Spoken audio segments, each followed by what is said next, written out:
Hey there, horror movie tea sippers. The following podcast will contain spoilers for the movie we are about to review.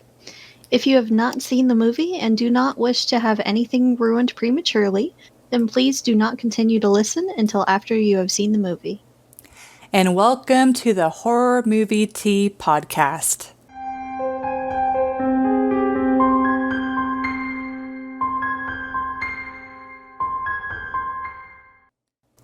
And today we are covering 28 Days Later.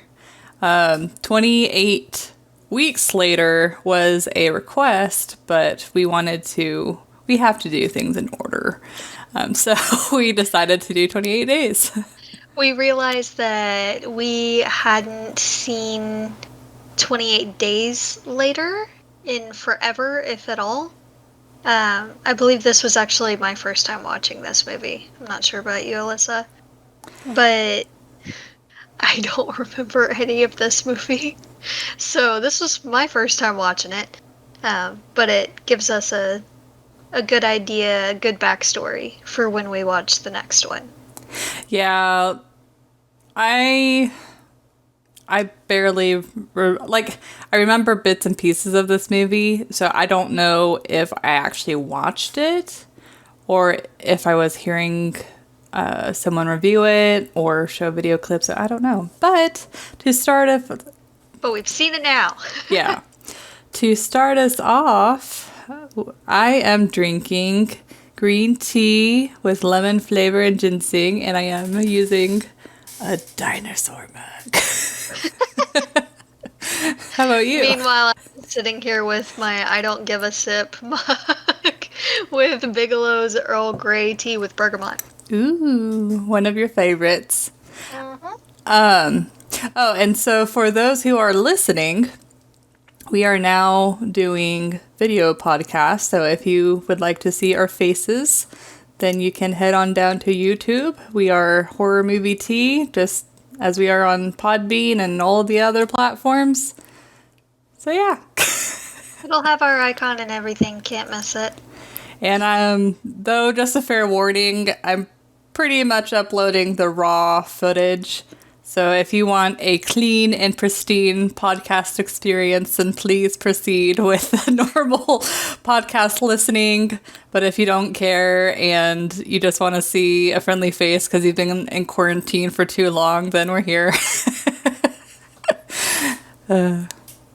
But so to give you guys a rundown of the movie, it's your typical zombie infection type of movie where there's a breakout, and in this particular case, the main character wakes up from a medically induced coma, and the world is empty. He's walking around the city. There's no one there.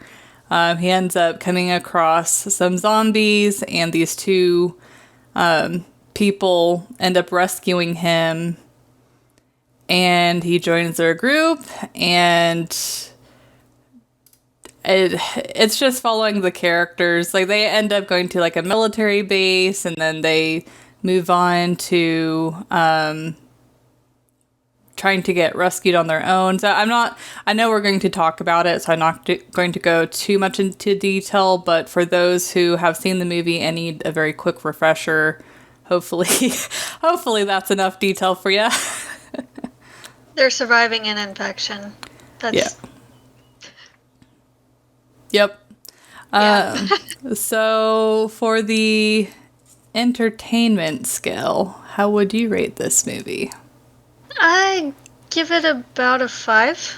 It was alright. It was, I'd probably not remember most of the movie in a few months, but it was good. While we were watching it, it's a bit older. It's a 2002 movie. Mm-hmm. So, I mean, it shows a little. But otherwise, it was decent. There's some holes, which we'll get into in a couple minutes, but otherwise it was alright. It was a little bit more different than most of the other zombie infection type movies that we've watched. Yeah. Yeah, I think I would give it a 5. I'll be honest and say I'm not a huge fan of zombie movies. I mean, I do like the originals, the classics. I love them. But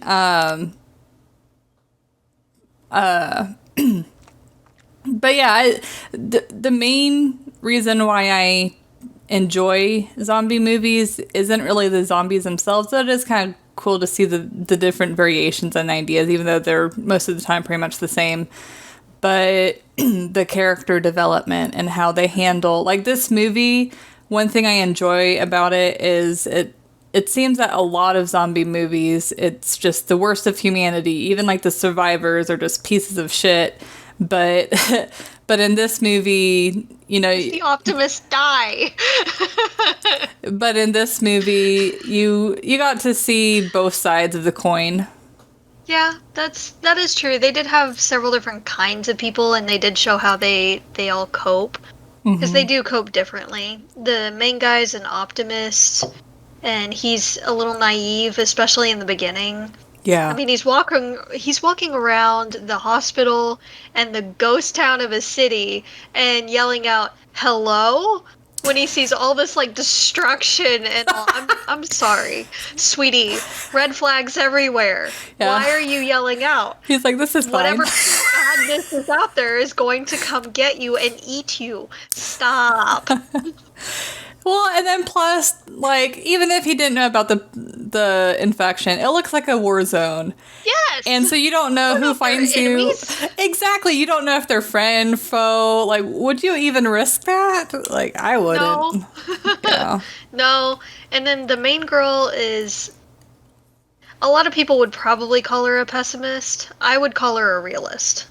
She was very, very practical, very clinical with a lot of things, and very logical. So she comes across as cold a lot of the time, but it is very rational and reasonable to think the way that she does. So I liked her. Yeah, I did too. I liked her. The dad that they found, Frank, he is an extrovert. He like did not hesitate to save them on the staircase when he saw them running from some infected. He invited them into the house automatically, like no questions asked, Yeah. gave them a place to stay. Heck, he's probably the one that rigged up the lights in the apartment to signal to other survivors that there were people there. Yeah. Like, Yeah. he was very, very much an optimist and an extrovert, and he put way too much hope on that radio message that they had found Yeah. on their wind-up radio, the one that broadcast to anyone on that frequency that there was a kind of a settlement or a base of survivors with soldiers, that they have found the answer to the infection, and salvation is here. Make it to our base. We have food, we have shelter, we are protected, there are no infected here. The generic come hither message in a zombie movie, basically. Yeah. And when they got to the location that the message said to go to, it looked abandoned. And he was very, very upset and ended up getting infected because he was so upset and wasn't thinking rationally. He did try to protect his daughter when he realized that he was infected. Yeah. But he put way too much hope on it, honestly. Like, the rest of them knew it was kind of a long shot. Yeah. Yeah. So it And the soldiers that they did find were awful. Horrible human beings. Yeah, the So, worst of humanity for sure. there was one. There was one soldier that seemed to have pretty decent morals and had some good points. Like, he had noticed planes flying overhead and all, so he's like, this isn't everywhere. This thing hasn't gotten everywhere, because if it had, everywhere would have shut down just like we did. Yeah. So there is life out there. We're basically in quarantine in our country. They've cut us off, basically. And of course, they didn't listen to him. Yeah. But, yeah, I was pretty frustrated whenever the dad died because it was just the most basic. I saw it coming. I know. It It is a bit cliched. Yeah. It is a bit cliched. Well, plus, since the soldiers come like minutes after, well, if not even seconds after he gets infected, it's just. But oh well. I'm telling you, I'm pretty sure they were observing them. Maybe. That would definitely make the most sense. But then it also makes I mean, we find out later that they're shitty human beings, but at least at that particular moment, they were coming to rescue them, essentially. So it's like, why would they wait and observe them when they can obviously tell they're not zombies? They're not, like, it's obvious when they're infected. They might have been discussing it on the radio that there were 2 females with them and 2 males. And then one of them got infected, and they're like, oh crap, he's gonna attack the females that we want. That would make so much more sense, and that is disgusting. Well, I mean, it's kind of what we were talking about during the movie. So, I know you guys weren't hearing our antics and shenanigans while we watched these movies. But, I always think about, in these kind of movies, what would I do in this situation? And there is a pretty common thing in a lot of these movies, and logically it does make sense. With an infection like this, or like The Walking Dead, or any other zombie movie ever, it becomes a very uncivilized world. Yeah. And the emphasis is put on not just survival, but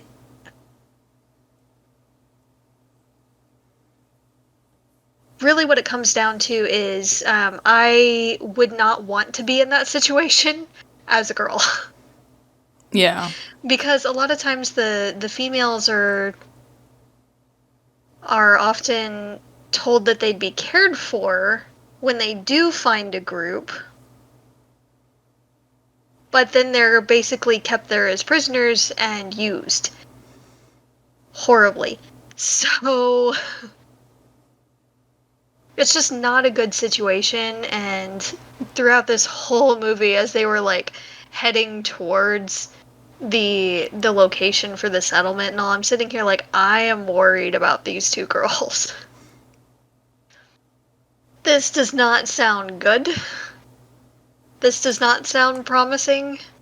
I have concerns. Like, this is not a good thing. And then they get to the settlement, and everywhere they go, it's like a sausage fest. There's all men. And I'm sitting here, yep, this is a bad place. Yeah, you did call it. This is a very bad place. This is not a good thing. Yes, I understand that a lot of times the women would be... Not a lot of women would survive, I feel like. And that's just... A lot of it is due to biology. Like, yes, we tend to be smaller than men. and not as strong. And even running speeds. Men on average tend to run at least 2 miles per hour faster than women do. Yeah, and just to clarify, note that she's saying on average. So, of course, there's going to be exceptions to the rule. There's going to be exceptions everywhere. Yeah, there's going to be men weaker than women, women stronger than men. It's just your baseline average. Yeah. Just on average, biologically speaking, women tend to be smaller and physically weaker than men. Now, a lot of times we tend to be emotionally stronger, depending on the situation. Well, I think that's also like a societal construct. It really is. But in a situation where society breaks down and everything boils down to physically surviving, it's gonna be a little difficult for most women to survive. It is, unfortunately. That's how a lot of it's gonna be. So, I get it. Women are going to be more rare. More than likely. But that means that bad situations like this occur. Well, I also have to wonder if... I don't necessarily think... I mean, physical strength is definitely something to not argue against, but I think it'd probably be the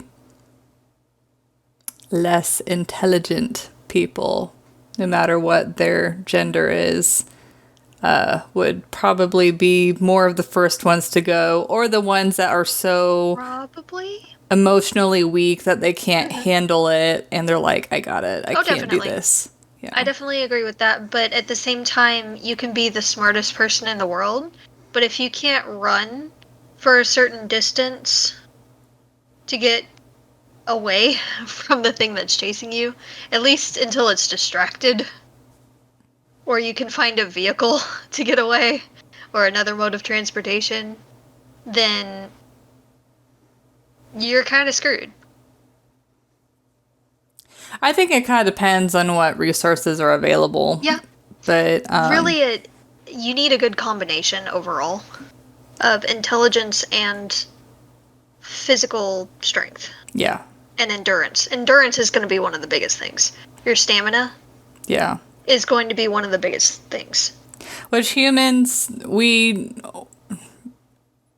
even if we aren't very physically fit, humans, we're biologically programmed to have better endurance than a lot of animals, because that's literally how we survived back in the good old days, or just the old days. They weren't so good. Before technology and everything. Yeah, no. We are endurance creatures. We're not really built for short bursts of really, really, really big speeds. Yeah. The hunters and gatherers would basically walk a lot of their prey to death. Yeah, just follow them for days until they're just so exhausted, and they're like, yay, free meal. Now we can pick them off. Yeah. Yeah. So you need a good balance. You can't do stupid things in movies like this, like call out hello and make a whole bunch of noise when you don't know what's going on.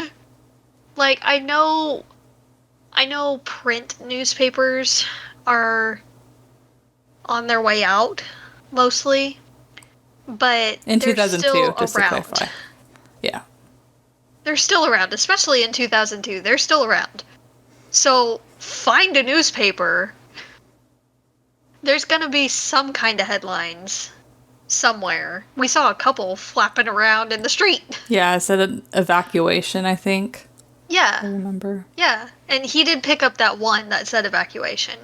But we saw a couple others that had like images of fires and rioting and all. So they're around. He just wasn't using the resources. But or find a working computer if you can. There were some areas that still had power. So find a working computer, get on the internet, look on there for the headlines, for news in your area. There's going to be some kind of information available. But I don't know. Again, there were a lot of holes with this movie. The biggest one that I found was the incubation time. Yeah. They made mention a couple of times that you have between 10 to 20 seconds if someone is infected to kill them before they Hulk out, basically. They become a rage monster and try to kill anyone that they come into contact with. Yeah. Kill or infect. Because a lot of times they would, like, spit blood right at people. Yeah. Yeah, it definitely seemed like they were programmed to pass along the infection rather than, like, eat Which them. is common. Which is very common in a lot of these movies. I did find it interesting. This one was a little bit different. They weren't technically zombies because they didn't die and come back. They're not rotting corpses walking around and all like World War Z or Walking Dead or anything like that. They're actual living people that are infected by this pathogen. Mm-hmm. And so they do starve to death. They can starve to death. They can, logically speaking, they would die of dehydration before they starved. But we don't know if they were getting water sources or anything. They didn't really focus that much on the infected. But they did mention that they were also in New York and Paris. How? Yeah, those are both very far. Very far from England. Yeah. I mean, Paris is closer, but there's still water there. They're on an island. Britain is an island. How the hell did they get to another continent? But one thing that you mentioned that definitely hit home is you said it was essentially a form of rabies in overdrive, and I totally picture that. And for those who don't know, rabies is still extremely deadly to humans. Mm-hmm. And so if... It's a much longer incubation time, though. Yeah. A few months. But if you got it, you're done. Yeah. So it would definitely make sense that it would be something along those lines where they can't find a cure. Now, with rabies, there are shots that you can get pretty soon after. Yes, that's true. That you'll be fine. But you do have to take that shot within a certain amount of time, otherwise it's not going to do anything. Yeah. But again, how did they get to 2 different continents with an incubation time of 10 to 20 seconds? Well, okay, so since you're bringing up realism stuff, let's go ahead and move to the realism scale. So since I know you're about to go on a tangent, as far as the realism scale goes, like as far as how the humans were acting, I felt like there's a mixed bag. Not everyone was acting the same, which is, pretty realistic. Yeah, that I agree. I do disagree with how the infection, like how contagious it was, and as you said, how far it spread. So I think, give it a 4.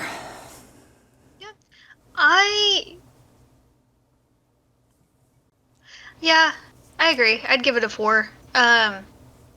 The people's reactions to the situation were pretty accurate. And a lot of the defenses that they showed in the movie, from shopping carts to barbed wire to tripwires and landmines and all that's reasonable. That was Yeah. pretty accurate. Their reactions were pretty good and understandable. Um, how far and how fast the disease spread, that's kind of a no. And also, in the very, very beginning of the movie, how the disease gets out is they were trying to understand how a virus works so they could create a cure for it. And they had infected chimps so they could study it and how it works and spreads and things like that. And these activists had broken in and were taking pictures and were trying to free the animals. And they were dumb and didn't listen to the doctor. Granted, the doctor had horrible communication skills. Horrible communication skills. They asked him point blank, what are they infected with? And all he says is rage. Like Sweetie, tell them it's a virus. If nothing else, tell them it's a virus, a highly contagious virus that causes severe aggression and homicidal tendencies. It's not difficult to get all of that out. They were clearly waiting for a logical explanation or a good answer. Yeah, they would listen. So, but no, he just had to say, it's rage. Yeah, no, it's rage, and then he just leaves it into that. So they stood there for like a couple seconds and were like, yeah, okay, now we're gonna open the cages. So then they die. But where was the security that the doctor had called? Where were the extra precautions that those places are supposed to take? I know. And they broke in. I feel like they broke in fairly easily. Like, their security was shit. If you'll forgive the language. Their security was awful. So, I feel like it's kind of their own fault that it got out. A virus that highly contagious and aggressive should have had a lot more security precautions in place. Yeah, for sure. So even if someone had managed to break in to get all of this information and pictures and things like that, it should have been contained. The building itself should have been locked down and contained, so it didn't go any further. So not sure how they messed that one up so bad. I also feel like there would have been more bodies everywhere, especially in like the hospital. Yeah. He was walking through the whole place and there was a lot of like stuff knocked over and everything, but we didn't see any blood or bodies the entire time he was walking through. I think they were maybe trying to allude to whenever he very first meets a zombie, so it was more of a surprise. But yeah, as far as realistic wise, I totally agree. But movie's got a movie. Yeah, it does. It does. But that's why I give it a 4. So if we were in this situation, my answer is a lot shorter than yours, I'm sure, because you just think about these things way more than I do. I would definitely get preliminary supplies and have weapons after backup weapons. But I would, it's a balance. Like, I want to be able to have the items I need in a bag I can carry, but I don't want it to be so heavy that it encumbers me and it'll slow me down. But as far as, like, if I were to hunker down in a building, I'd honestly try and find a place with like a basement and just essentially barricade the basement door. But I might be. What would you do? So I wouldn't go for a basement. Just because you're in a box with no other exit. This is Usually, true. This is true. you've But it also many have only bottlenecks them. one. Yeah, but many only have one entrance and exit. Maybe two, but they're not very defensible.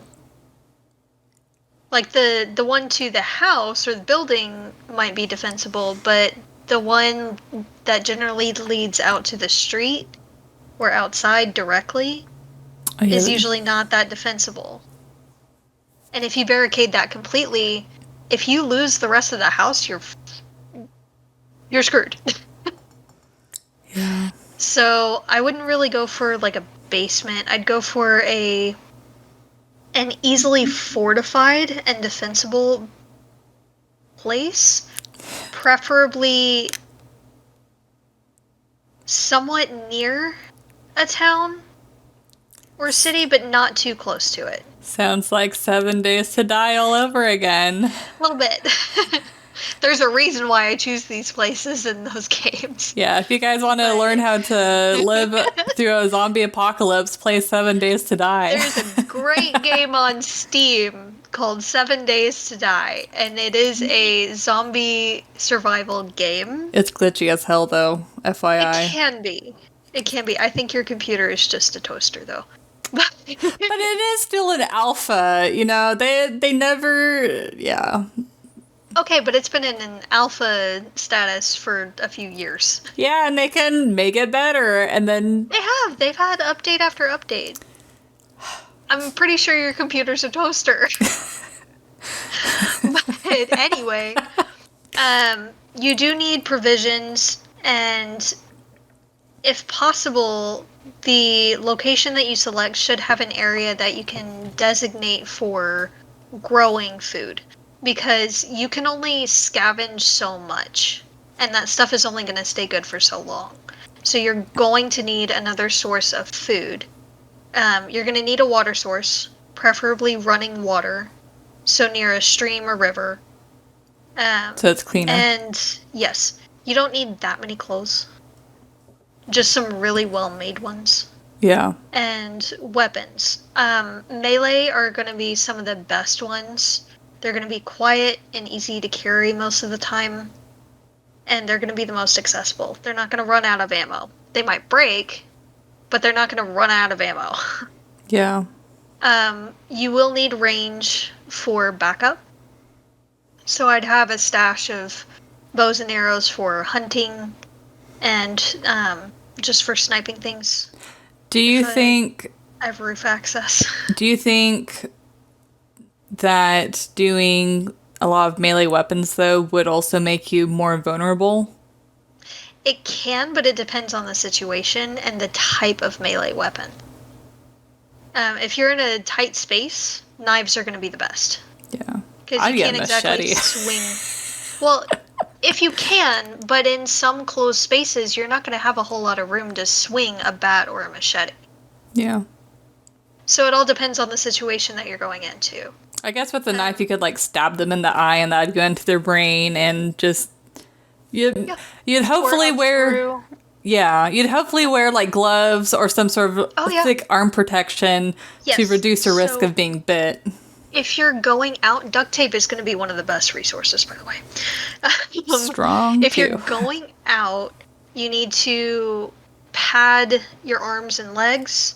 So even if they get through your clothing, they're not going to get to your skin. You might get some bruising, but if they don't break the skin, then you're much more likely to survive. So like thick magazines and things, if you're able to duct tape them onto your arms and your legs, like your calves and your forearms, those are going to be some of the biggest areas. The elements are going to be a big thing, because exposure will kill you just as easily as a wound will. You would need to raid some kind of pharmacy or vet or something to have antibiotics on hand, just to help with any infections or anything that might come along. And also, one of the first things that I would be doing once I'm at a good location and have enough time to do so is I would be getting rid of my hair and biting my chest. So when I go out, if nothing else, I'll look close enough to a guy. Yeah. That I might be able to kind of skate on by and not get, kidnapped. Because I am small. I'm feisty, but I'm small.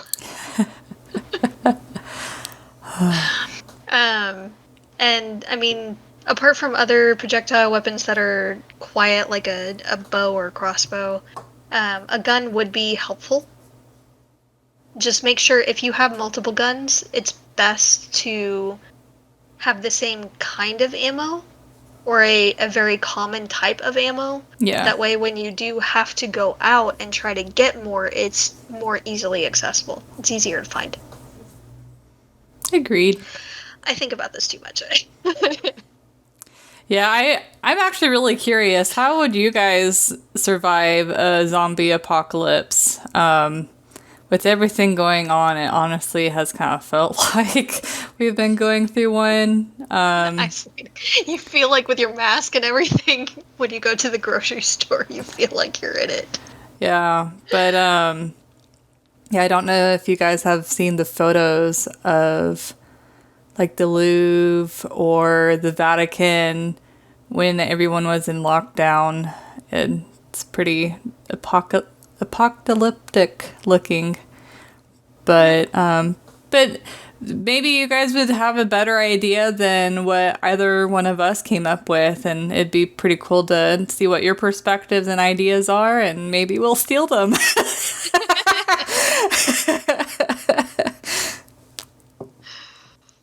Yep.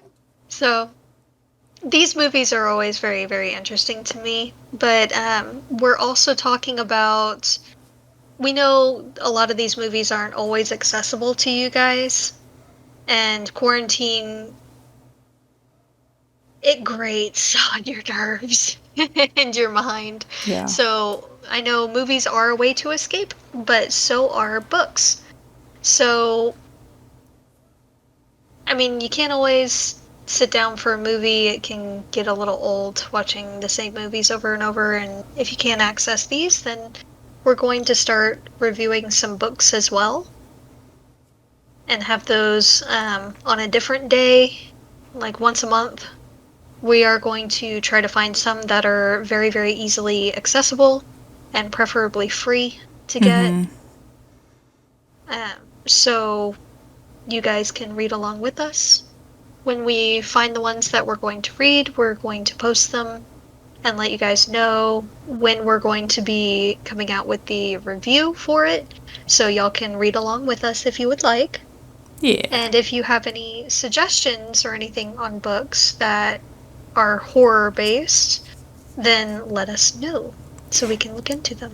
Yeah, just please try and keep them either free or very low cost, because just in general, despite everything going on, not everybody has the means to access either the movies we watch or even has the money to pay for it. So we just want to have a different medium that's a lot more accessible for everyone. Like, I know I like using library apps or Amazon, the Prime books. So we're going to try and have something along those lines. I'm obsessed with Kindle Unlimited. Well, that costs money. I know. But it is, compared to a lot of other things, it's not too much. Yeah. It's like $10 a month. And it really is unlimited. Like, you can have up to 10 books at a time sitting in your queue. And when you read those, you can take as long as you want with them. When you are done with them, you can send them back and get more to replace them.